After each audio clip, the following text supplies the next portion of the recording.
आप सभी श्रोता मित्रों को हार्दिक नमस्कार। प्रस्तुत है मालती जोशी जी की कहानी उत्सव। कल पूरा दिन बेटे से बात नहीं हो पाई थी, इसलिए उसने सुबह लैंडलाइन पर फ़ोन लगा दिया। जानती थी आज रविवार है, रजत घर पर ही होगा और जब वह घर में होता है तो सबसे पहले दौड़कर वही फ़ोन उठाता है। माँ से तो इतनी जल्दी चला भी नहीं जाता। वही हुआ, फ़ोन रजत ने ही उठाया। वह बोली, अरे शाम को तुम लोग कहाँ चले गए थे? मैं बार बार फ़ोन लगा रही थी, कोई उठा नहीं रहा था। हम लोग ना कल संजना बुआ की शादी में गए थे। रजत ने एक एक शब्द पर जोर देते हुए कहा। संजना की शादी? क्या बात कर रहे हो? ज़रा दादी को फ़ोन देना। तब तक माँ ने खुद ही फ़ोन उठा लिया था। बोली, वो तो पगला है, शादी नहीं, हम लोग संजना की सगाई में गए थे। सगाई? पर एकदम कैसे? एकदम कहाँ बेटा, पिछले महीने वे लोग देखने आए थे ना, तभी तय हो गया था। तुम्हें गौतम ने बताया नहीं था क्या? भूल गए होंगे, मैं पूरा महीना मम्मी के यहाँ थी ना। कहते हुए उसने फ़ोन रख दिया। इसके बाद किसी से बात करने की इच्छा नहीं हो रही थी। मन हो रहा था कमरे में जाकर चुपचाप पड़ी रहे, पर जानती थी मम्मी पापा नाश्ते के लिए प्रतीक्षा कर रहे होंगे, इसीलिए नाश्ते की टेबल पर चली आई। किसकी सगाई की बात हो रही थी? मम्मी ने पूछा। संजना की। संजना कौन? पापा ने पूछा। मेरी ननद, गौतम की चचेरी बहन। उसकी सगाई हो गई और तुझे खबर भी नहीं हुई? मम्मी ने कहा। कायदे से तो हमें निमंत्रण मिलना चाहिए था, पर जब घर की बहू को ही नहीं बुलाया तो हम लोग क्या लगते हैं? और अब तुम्हारी चाची सास पूरी बिरादरी में कहती फिरेंगी कि गौतम की बहू तो मायके में ही पड़ी रहती है, उसे ससुराल से कोई लेना देना ही नहीं है। 16 सोमवार वाली बात याद है ना? उस समय गलती हमारी थी, पापा बोले। ससुर की षष्ठी पूर्ति के दिन तुम्हारी बेटी वहाँ केक कटने तक भी नहीं रुकी थी। मैं सारे झंझटों में से समय निकाल कर दौड़ता भागता समधी जी को बधाई देने पहुँचा था। सोचा था लौटते समय बिटिया को लेता आऊँगा, पर पता चला वो तो कब की जा चुकी है। मैं इतना शर्मसार हो गया था। पापा, मम्मी ने सुबह से इतनी बार फ़ोन किया कि गौतम एकदम चिढ़ गए। बोले, तुम जाओ, यहाँ का हम सब निपट लेंगे। मुझे बिना बताए टैक्सी बुलवा ली। घर में इतने लोग थे, सबके सामने बहस करना अच्छा नहीं लगा। अपने यहाँ कार्यक्रम तो शाम का था ना पापा? मम्मी से बोले। फिर उसे सुबह बुलाने की क्या ज़रूरत थी? उन लोगों ने अपने कार्यक्रम के कारण डिनर का प्रोग्राम कैंसिल कर दिया था। वर्किंग डे होने के बावजूद उन्होंने लंच का कार्यक्रम रखा था। पर उसी दिन करने की क्या ज़रूरत थी? अगले दिन भी तो कर सकते थे। तुम सोमवार का उद्यापन मंगलवार को कर सकती थी। हर तिथि का अपना महत्व होता है। जन्मदिन उसी तारीख को मनाया जाता है। केक काटने के बाद परिवार की स्त्रियों ने उनकी आरती उतारी थी, पर उस कार्यक्रम में घर की बहू नदारद थी। सबने मन में क्या सोचा होगा? यह सोच सोच कर मैं दुखी हुआ जा रहा था। आखिर उसे सुबह बुलाने की ज़रूरत क्या थी? घर में कितना काम था, सब उसे समझाना था। एक दस्तूर व सामान संभलवाना था, हलवाई के लिए सामान निकलवाना था, पंगत के लिए दरी लगवानी थी। मैं 4 बजे पूजा में बैठ जाती तो यह सब उसे कौन बताता? तुमने उसके भरोसे यह कार्यक्रम किया था, और मेरे पास कौन है?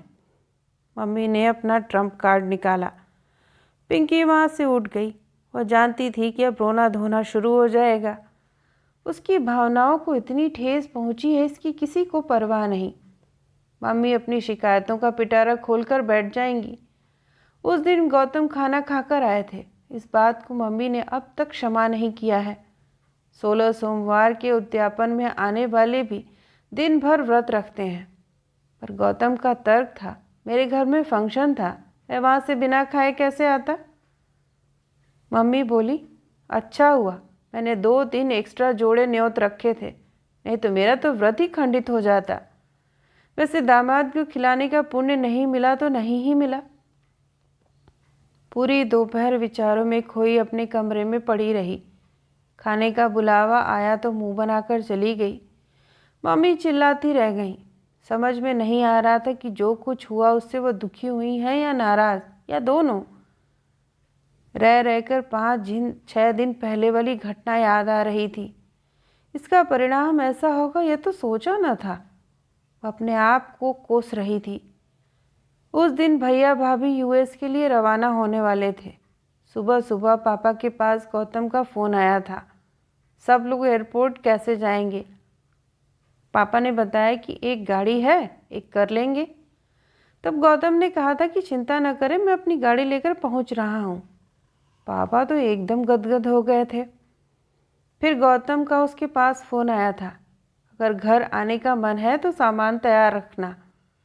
एयरपोर्ट से लौटकर हम लोग तुम्हारा सामान लेते हुए घर आ जाएंगे। मना करने का कोई सवाल ही नहीं था। उसे पीहर आए 25 दिन हो गए थे। केवल एक दिन के लिए बीच में घर गई थी, जब उसकी सास ने इन लोगों को खाने पर बुलाया था। मम्मी का आग्रह था कि जब तक भैया भाभी हैं वो यहीं रहे। उसने सोचा शाम को तो भैया भाभी चले ही जाएंगे, वह भी गौतम के साथ निकल जाएगी। वह जितना अपनी माँ को जानती थी उससे यह तो अंदाज़ा था कि यह काम इतना सरल नहीं है, पर असंभव होगा यह नहीं सोचा था। एयरपोर्ट से लौटकर पापा ने मम्मी को उतारा और वे गाड़ी पार्क करने चले गए। अपनी गाड़ी से उतरकर वह भी गौतम और रजत के साथ घर में दाखिल हुई।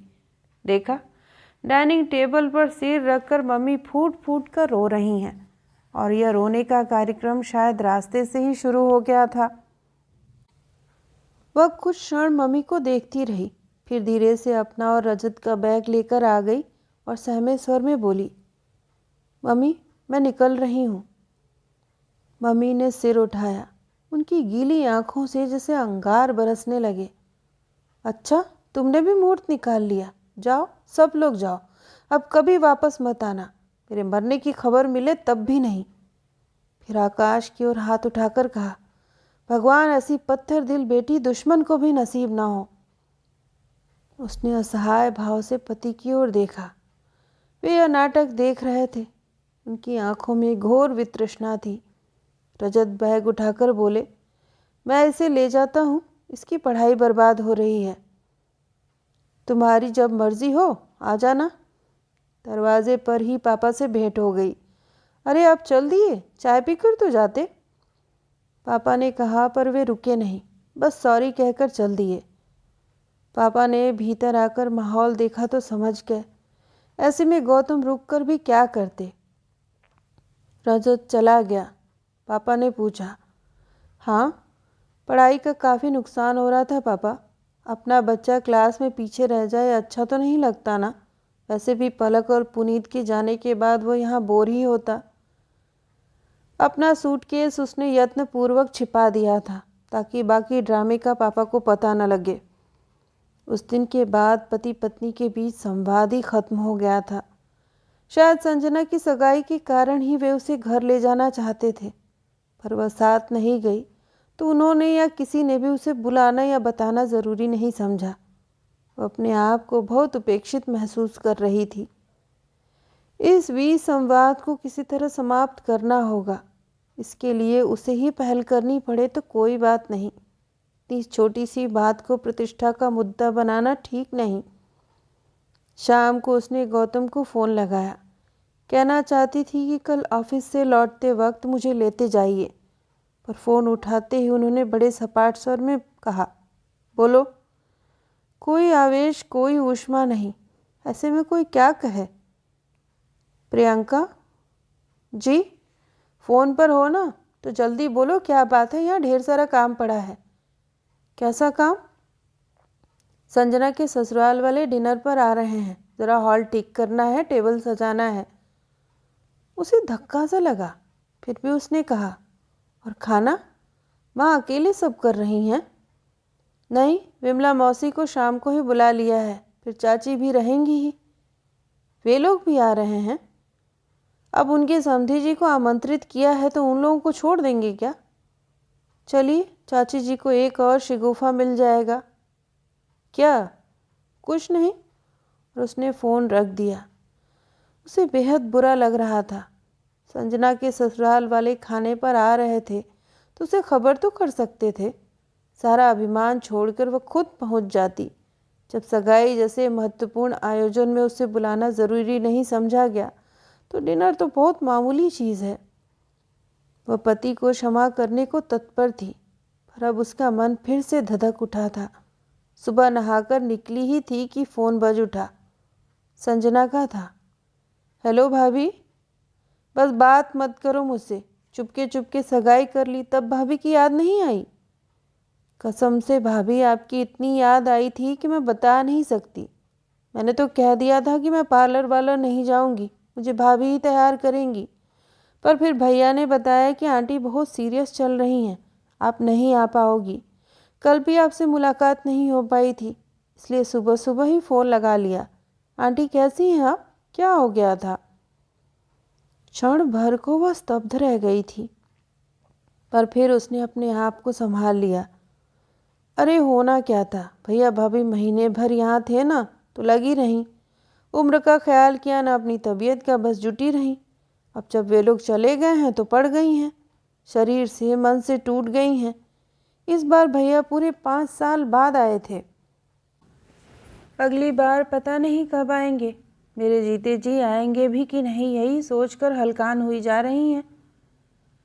यह तो अब घर घर की कहानी हो गई है भाभी। पता ही लोग अपना देश, अपना घर परिवार छोड़कर बाहर क्यों जा रहे हैं। पीछे जो लोग छूट गए हैं उन पर क्या बीत रही है, इससे किसी को कोई मतलब ही नहीं है। ठीक है भाभी, आप अपना और आंटी का ख्याल रखना। किसी दिन मैं और मम्मी उन्हें देखने आते हैं। फ़ोन रखते ही उसका मन सुलग उठा। अपनी खुन्नस निकालने के लिए मेरी माँ को बीमार क्यों कर रहे हैं, इसका जवाब तो मांगना ही पड़ेगा। उसने तुरंत फ़ोन लगाया। स्विच ऑफ आ रहा था। 2-3 बार यही हुआ तो उसने लैंडलाइन पर फ़ोन लगाया। माँ, इनसे कहिए मुझसे बात कर लें, मैं लगा रही हूँ तो फ़ोन स्विच ऑफ आ रहा है। बेटा, वह फ़्लाइट में होगा, वहाँ तो फ़ोन बंद ही रखना होता है ना। फ़्लाइट में? कहाँ गए हैं? मद्रास? वह नया नाम क्या है, मुझे याद ही नहीं रहता। मद्रास किस लिए? ऑफिस के काम से गया है। कितने बजे की फ़्लाइट थी? क्या पता, घर से सुबह ही निकल गया था। उसे इतनी झुंझलाहट हुई, क्या कोई जवाब हुआ? सुबह ही निकल गया था, सुबह मतलब कितने बजे? 6, 7, 8। फिर उसने मन ही मन अनुमान लगाया और 12 बजे फ़ोन लगाया। पता चला मीटिंग चल रही है। 4 बजे वही जवाब मिला। 8 बजे डिनर चल रहा था। दूसरे दिन इसी की पुनरावृत्ति हुई। तीसरे दिन उसने शाम 6 बजे का समय चुना। हाँ बोलो, उधर से जवाब आया। आप क्या किसी मॉल में खड़े हैं? कितना शोर हो रहा है। साड़ियों की दुकान में खड़ा हूँ, और साड़ियों की दुकान में औरतें होती हैं, जहाँ औरतें होती हैं वहाँ शोर तो होता ही है। तुम अपनी कहो, फ़ोन कैसे किया? साड़ियों की दुकान में आप क्या कर रहे हैं? साड़ियों की दुकान में कोई क्या करता है, साड़ियाँ खरीद रहा हूँ। उसका मन एकदम लहलहा उठा। दूसरे क्षण उसकी खुशी काफूर हो गई। गौतम कह रहे थे, माँ ने कहा था कि वहाँ जा ही रहे हो तो संजना के लिए साउथ की अच्छी सी साड़ी ले आना, अगले महीने उसकी शादी है ना। उसका मन एकदम बुझ गया। फिर भी उसने उत्सुकता का नाटक करते हुए कहा, साड़ी ले ली, दिखाइए कैसी है। पैक हो रही है। उसने खींच कर फ़ोन रख दिया। अगले 2-3 दिन वह रूठी ही रही। उसने रजत को भी फ़ोन नहीं किया, पर शनिवार को बच्ची की आवाज़ सुनने के लिए वह व्यग्र हो उठी। उसने पहली बार उसे छोड़ा था। इतने दिनों तक वह उससे दूर कभी नहीं रही थी। उसे इतवार को अपने पास बुलाने का उसका मन हो आया। उसने घर फ़ोन लगाया। उसकी सास ने उठाया। माँ, रजत कहाँ है, ज़रा उसे फ़ोन दीजिए। बेटा, वह पार्क में गया है। पार्क में अकेले? अरे अकेले कैसे भेज देंगे, उसके दादाजी साथ गए हैं। पर बाबूजी इतनी दूर? ऑटो में गए हैं, ऑटो में ही आएंगे। क्या है बेटा, दिन भर तो खेल कूद में निकल जाता है, पर तुम दोनों नहीं रहते हो ना तो शाम को थोड़ा उदास हो जाता है, इसलिए। ये अभी चेन्नई से लौटे नहीं हैं क्या? कब से? मेरे ख्याल से बुधवार को ही आ गया था। बुधवार शाम को ही तो बात हुई थी साड़ियों की दुकान में, पर उस समय वापसी के बारे में कुछ भी नहीं बोले थे। तुम्हें पता नहीं था क्या? सास का यह सवाल उसने जानबूझकर अनसुना कर दिया और बोली, फिर आज कहाँ गए हैं? आज वह अपने स्टाफ को पार्टी दे रहा है। किस खुशी में? उसने तो व्यंग में पूछा था, पर माँ एकदम हुलसकर बोली, खुशी की तो बात ही है, उसका कोई बड़ा सा प्रोजेक्ट मंजूर हो गया है। कह रहा था सब लोगों ने बहुत मेहनत की, इसलिए पार्टी दे रहा है। पूरे स्टाफ को पार्टी दे रहे हैं, मतलब कोई बड़ी अचीवमेंट होगी। इतनी बड़ी खुशी पत्नी से शेयर करने का मन भी नहीं हुआ उनका। ये किस बात का संकेत है? रविवार के दिन उसने रजत को फिर से फ़ोन लगाया। छुट्टी का दिन था, जानती थी देर से उठेगा, इसलिए 9 बजे के करीब लगाया। फ़ोन रजत की दादी ने उठाया, बताया वो पिकनिक पर गया है। कहाँ? किसी पानी वाली जगह पर तो नहीं गया है? नहीं तो, टीचर लोग बात करती रह जाएंगी तो। वह स्कूल की पिकनिक पर नहीं गया है। गौतम का एक दोस्त सपरिवार ऑस्ट्रेलिया से आया है। यहाँ के कुछ दोस्तों ने मिलकर फैमिली पिकनिक प्लान की है। डैम साइड पर कोई नया होटल खुला है, वहीं गए हैं। पता है उसे। पिछली शादी को सालगिरह उन लोगों ने वहीं मनाई थी, पर फैमिली पिकनिक में गौतम को उसकी याद नहीं आई। क्या सचमुच अपने जीवन से गौतम उसे निष्कासित कर देना चाहता है? नाश्ते के लिए बुलावा आया तो वह चुपचाप जाकर बैठ गई। उसका चेहरा देखकर पापा ने पूछा, रजत से बात नहीं हुई क्या? वह पिकनिक पर गया है, उसने बुझे स्वर में कहा। क्या मौसम ही पिकनिक का है, बच्चे खूब एंजॉय करते हैं, तुम भी एंजॉय करो। संडे का स्पेशल नाश्ता है और चिंता बिल्कुल नहीं करना, वे लोग खूब अच्छा ख्याल रखते हैं। मुझे तो इतना आश्चर्य होता है, हमसे एक बच्चा नहीं संभलता और वे लोग इतने सारे बच्चों को पता नहीं कैसे कंट्रोल कर लेते हैं। उसने यह नहीं बताया कि रजत कौन सी पिकनिक पर गया है। चुपचाप संडे का स्पेशल नाश्ता यानी समोसा और जलेबी एंजॉय करने की कोशिश करने लगी। तुम खा रही हो कि चुग रही हो? कुछ देर बाद मम्मी ने टोका। घंटे भर से जलेबी का एक टुकड़ा दांतों में दबाए बैठी हो, ध्यान कहाँ है तुम्हारा? तुम कैसी माँ हो? पापा ने कहा, तुम्हें इतनी सी बात समझ में नहीं आती? अपने 32 साल के बेटे के लिए रो रो कर घर भर देती हो। उसका इतना नन्हा सा बच्चा 8-10 दिन से उसने देखा नहीं है, उसे याद नहीं आएगी क्या? तो भेजने की क्या ज़रूरत थी? उसकी पढ़ाई का ऐसा हवा बना रखा है जैसे बीए की पढ़ाई हो। मम्मी, एक बार बच्चों को स्कूल ब्रेक करने की आदत पड़ जाती है तो बहुत मुश्किल होती है, और बीए को ना सही जो भी है उसके लिए तो वो पढ़ाई ही भारी है। तुम एक काम करो बेटा। क्या पापा? यहाँ आसपास कोई अच्छा सा प्ले स्कूल हो तो वहाँ उसका एडमिशन करवा दो। जब यहाँ रहोगी वो इस स्कूल में जाया करेगा। इससे यह होगा कि उसकी पढ़ाई भी बर्बाद नहीं होगी और बच्चा भी पास बना रहेगा। क्या बात कर रहे हैं पापा, ऐसा भी कहीं होता है? ऐसा करना पड़ेगा क्योंकि तुम्हें तो यहाँ आते ही रहना है। पापा टूर पर हों तो तुम्हें आना है, मम्मी का माइग्रेन सर उठा है तो तुम्हें आना है, मम्मी की किटी पार्टी है तो तुम्हें आना है, मम्मी के घर सुंदरकांड का पाठ है तो तुम्हें आना है। इन शॉर्ट, इस अंजुमन में आपको आना है बार बार। ये आखिरी पंक्ति पापा ने एकदम बेसुरी आवाज़ में हाव भाव सहित अदा की। पिंकी को तो हंसी आ गई, पर माँ एकदम चिढ़ गई। मेरा मजाक बना रहे हो ना? मैं नाचीज़ तुम्हारा मजाक बनाऊंगा? तुम खुद एक बड़ा मजाक बनी हुई हो। पता है, इस समय तुम बहुत सीरियस बीमार हो, इसलिए बेटी तुम्हारी सेवा टहल के लिए यहाँ रुकी हुई है। बीमार पड़े मेरे दुश्मन, किसने फैलाई है यह अफवाह? जब परिवार की बेटी की सगाई में परिवार की बहू नदारत हो तो कुछ तो बहाना बनाना पड़ेगा। तो हमें क्या सपना आया था? एक बार खबर तो करते। खबर करते तो तुम कहती, जब भी लड़की यहाँ आती है तुम्हारे यहाँ कोई न कोई काम निकल आता है। जानबूझ कर करते हो तुम लोग। माँ बेटी दोनों चौंक गई। पापा, यह सब किसने कहा आपसे? किसी ने भी कहा हो, बात सच है ना? क्या हुआ था? पिंकी ने एक बार माँ की ओर देखा और बोली, माँ की एक सहेली कनाडा से आई थी, उन्हें डिनर पर बुलाया था। नेचुरली वे मुझे और रजत को भी देखना चाहती थी। इसलिए ऑफिस जाते समय गौतम ये कहने आए थे कि शाम को तैयार रहना, मैं ऑफिस से आते समय दोनों को लेता जाऊंगा। सुबह ऑफिस जाते हुए छोड़ जाऊंगा। फिर मम्मी ने मना कर दिया। क्यों? उस दिन मेरे यहाँ भी कार्यक्रम था। शाम को मैंने पंकज और पल्लवी के लिए पार्टी रखी थी। सारे रिश्तेदारों और मोहल्ले वालों को बुलाया था, तो उसके लिए पिंकी को रोकने की क्या ज़रूरत थी? वह तो उन लोगों से मिलती ही रहती है। घर में इतना बड़ा कार्यक्रम हो और मैं कहाँ गया हुआ था क्या? हाँ, आप चोपड़ा अंकल के घर नागपुर गए थे। हाँ, मातमपुरसी पर गया था। तो फिर गौतम लेने नहीं आया। पर तुम्हें तो अपने घर का पता मालूम है ना, टैक्सी करके चली जाती तो पर मम्मी तांडव मचा देती, यही ना? पापा, भैया, भाभी इतने दिनों बाद आए थे, उनके सामने तमाशा हो जाता तो अच्छा नहीं लगता। काश इतनी फिक्र तुमने अपनी सास की होती। उस दिन तुम चली जाती तो उनका मन भी रह जाता और मान भी। अपनी सास को खुश करने का एक सुनहरा अवसर तुमने गंवा दिया। Very sorry. अब बस भी कीजिए, तब से जुटे हैं उपदेश देने के लिए, यही समय मिला है। लड़की बेचारी एक कौर नहीं खा पाई है। मत खाने दो, एक दिन नहीं खाएगी तो दुबली नहीं हो जाएगी। पर सच तो सुनना पड़ेगा, चाहे कड़वा ही क्यों न हो।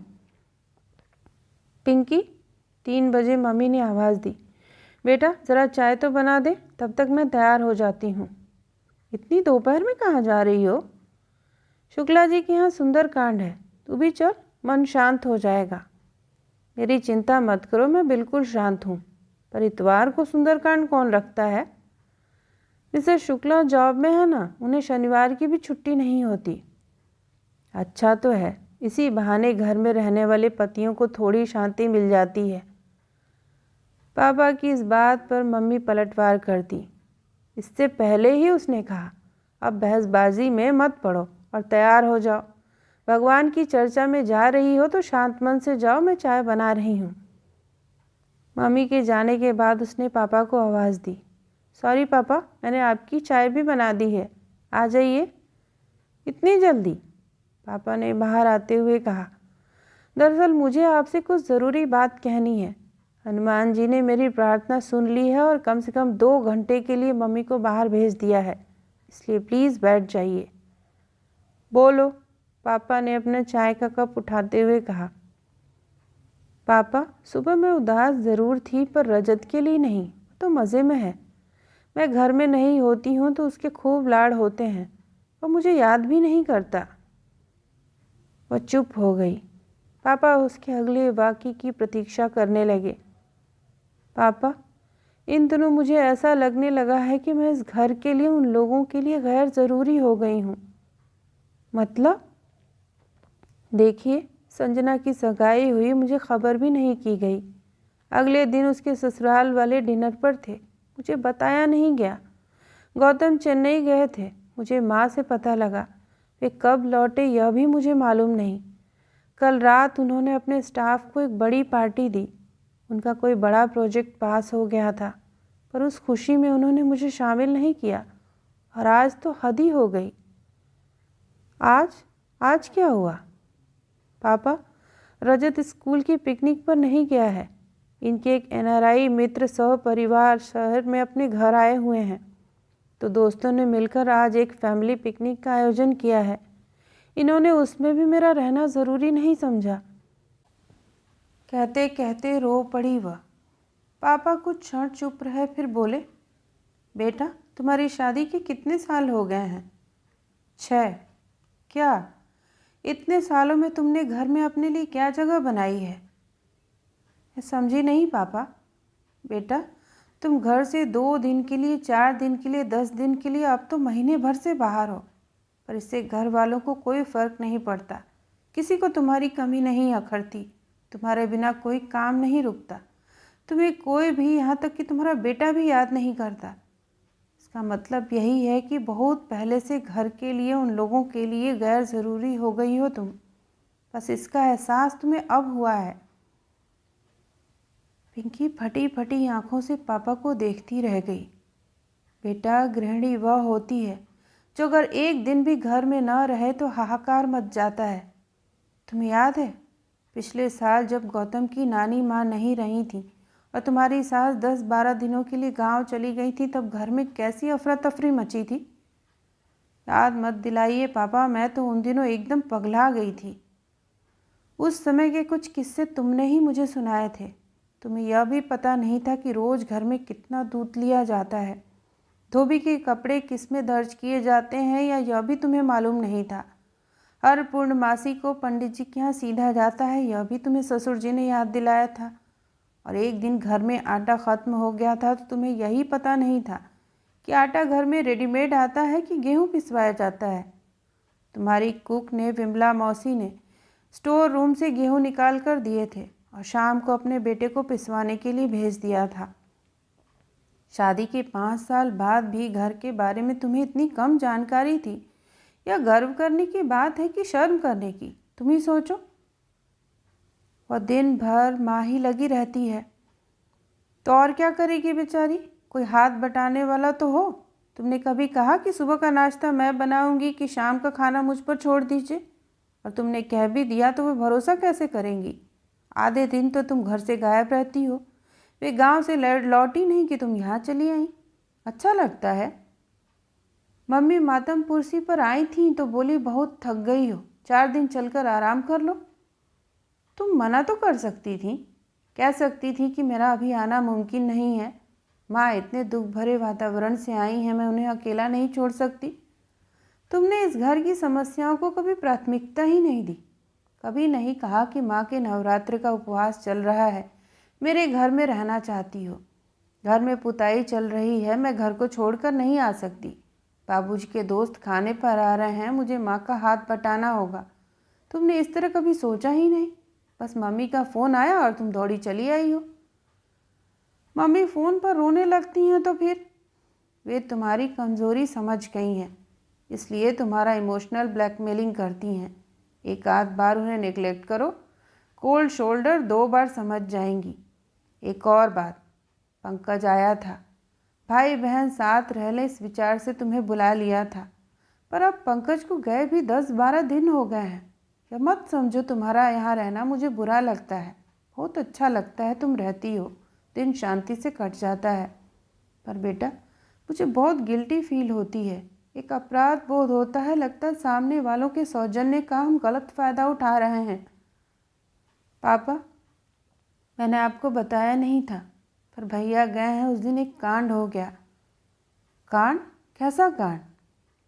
पिंकी ने हकलाते हुए सारी बात बता दी। पापा बहुत नाराज़ हुए। यह बात तुम मुझे अब बता रही हो? उस समय बताती तो मैं खुद तुम्हें घर छोड़कर आता। तुम्हारी मम्मी के रोने धोने की परवाह नहीं करता। गाड़ी पार करके लौट रहा था तो माथुर साहब मिल गए।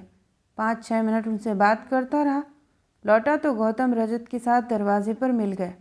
मैंने चाय के लिए कहा तो बड़ी रुखाई से सॉरी कहकर चले गए। उस समय बहुत बुरा लगा था, वह रोब मेरे मन में बना हुआ था। उस दिन तुमने संजना की सगाई के बारे में बताया, तुम्हें उसमें बुलाया नहीं गया, इस बात का मुझे बहुत बुरा लगा। मैंने उनसे फ़ोन पर बात की, तब उन्होंने कनाडा वाली मौसी का किस्सा सुनाया। यह कोड वे फिर भी छिपा गए। यह उनका बड़प्पन है। मुझे इस बारे में पहले पता होता तो मैं उनसे जवाब तलब ही नहीं करता। वह सिर झुकाए चुपचाप सुनती रही। अब क्या इरादा है? वह कुछ नहीं बोली।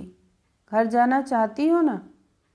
उसने एक बार पापा की ओर देख नज़रें झुका लीं। अपने घर जाने के लिए भी तुम्हें निमंत्रण की आवश्यकता है? चुप। देखो बेटे, रिश्ते को इतना भी मत खींचो कि वे तनाव न झेल सकें और टूट जाएं। रहीम का दोहा पड़ा है ना, टूटे से फिर न जुड़े, जुड़े गांठ पड़ जाए। मेरी कुछ समझ में नहीं आ रहा पापा।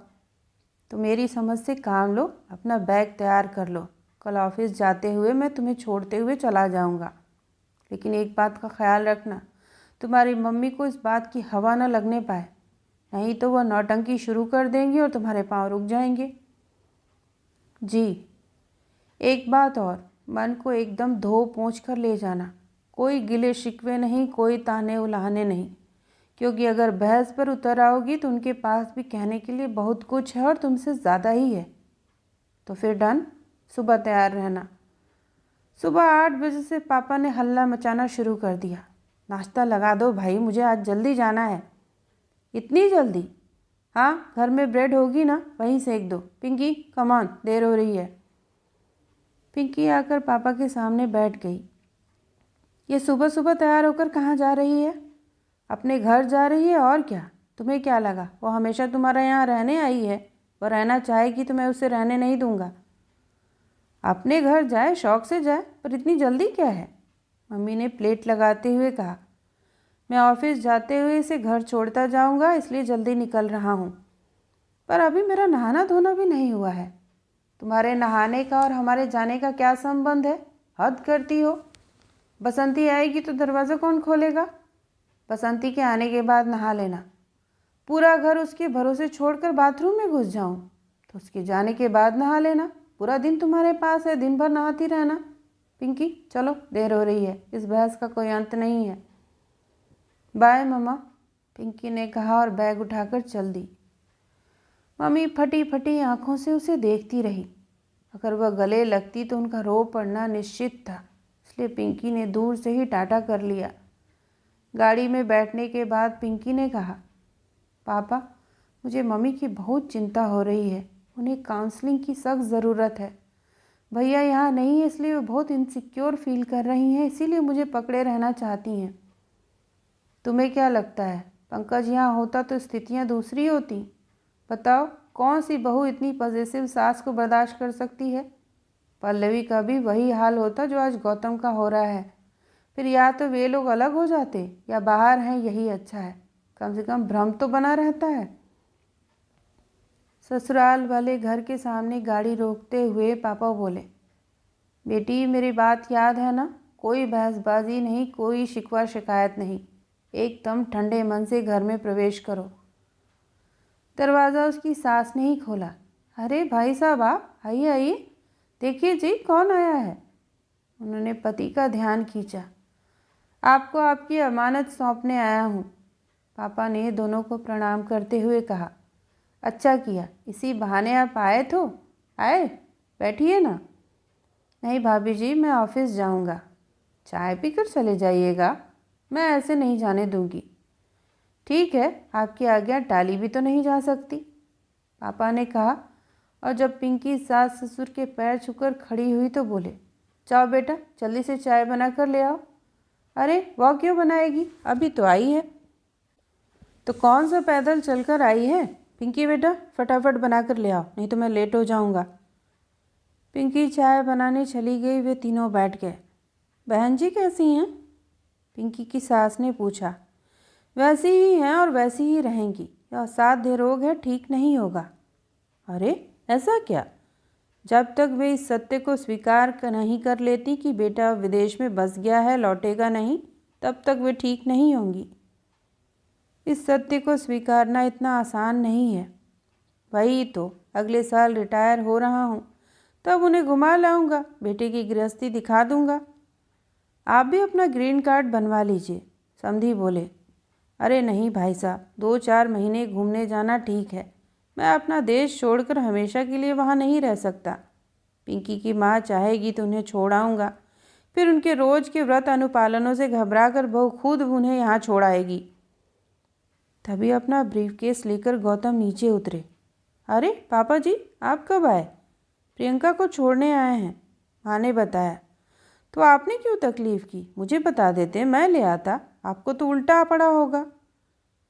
गाड़ी में 4-5 किलोमीटर कम ज़्यादा हो जाए तो क्या फ़र्क पड़ता है बेटा, इसी बहाने आप दोनों के दर्शन हो गए।